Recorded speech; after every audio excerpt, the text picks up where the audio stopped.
এবার মাজনটা একটা video call দেই। আসসালামু আলাইকুম স্যার, এই যে দেন আমি একটা পিৎজা অর্ডার করছি। তুমি পিজ্জা অর্ডার করছো কিসের জন্য? তোমাকে না বললাম ভাত খাইতে।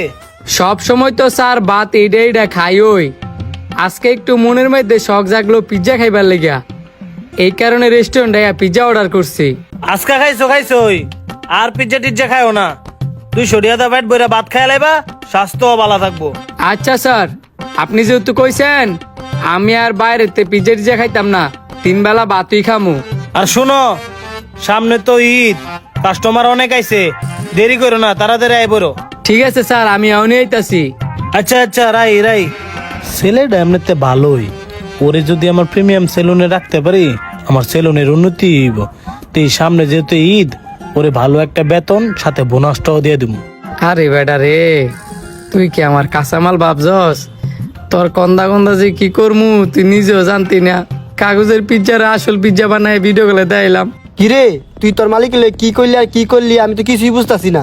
তোর এত কিছু বোঝা লাগতো না, যে মালিকেরা দেখছস হ্যাঁ কাজ করে 2 মাস হইব, হ্যাঁ আজ পর্যন্ত বেতন দিছে না। এই কারণে ভাবলাম বিভিন্ন খাবার স্টিকার দেয়া এতে 500 টাকা করে নিমু, যাতে মাস শেষে আমার বেতনের টেড়া হয়। তুই না হেন কাজ শিখতে গেছস তাহলে তোরা হ্যাঁ বেতন দেবো কি লেগিয়া? আরে বেটা হ্যাঁ যে পরিশ্রম করি ফ্রিতে করলে আমার পোষাইবো? তার মধ্যে এই যে সেলুনটা দিতেছি এনে কত টাকা খরচ হইব তুই জানোস না?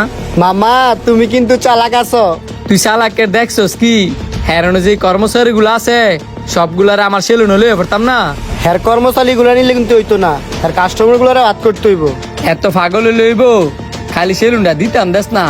হ্যাঁ যত বিআইপি কাস্টমার গুলা আছে আমার দামি সার্ভিস গুলা অফারে দিয়া হ্যাঁ সবগুলা কাস্টমার লয়ে ফুরমু। তাইলে মামা ঠিক আছে, চালায়া যা। বেশি কথা না কই দেয়াল ওরা আবার কান আছে, আর মালিক হইছে তাড়াতাড়ি যাইবার লেগে আয়। মানুষ এত খারাপ হইতে পারে? এই রেস্টুরেন্টে না এলে আমি জানলাম বলি না, এই বিষয়টা মালিকটা তাড়াতাড়ি জানাই তুইব। ওই নতুন জামাই এনো ভিডিও কলে কথা কর সময় তো খেয়ালই করি নাই, এমন জামাই সাইজে কার লগে পিচ্ছে গাইছো? বউর লগে না গার্লফ্রেন্ডের লগে? বল লাগাও না গার্লফ্রেন্ডের লাগাও না, আমি একাই পিজ্জা খাইছি, আর আমার সবগুলা পাঞ্জাবি ধুইতে দিছে তো এই কারণে এই নতুন পাঞ্জাবি রে পড়ছি।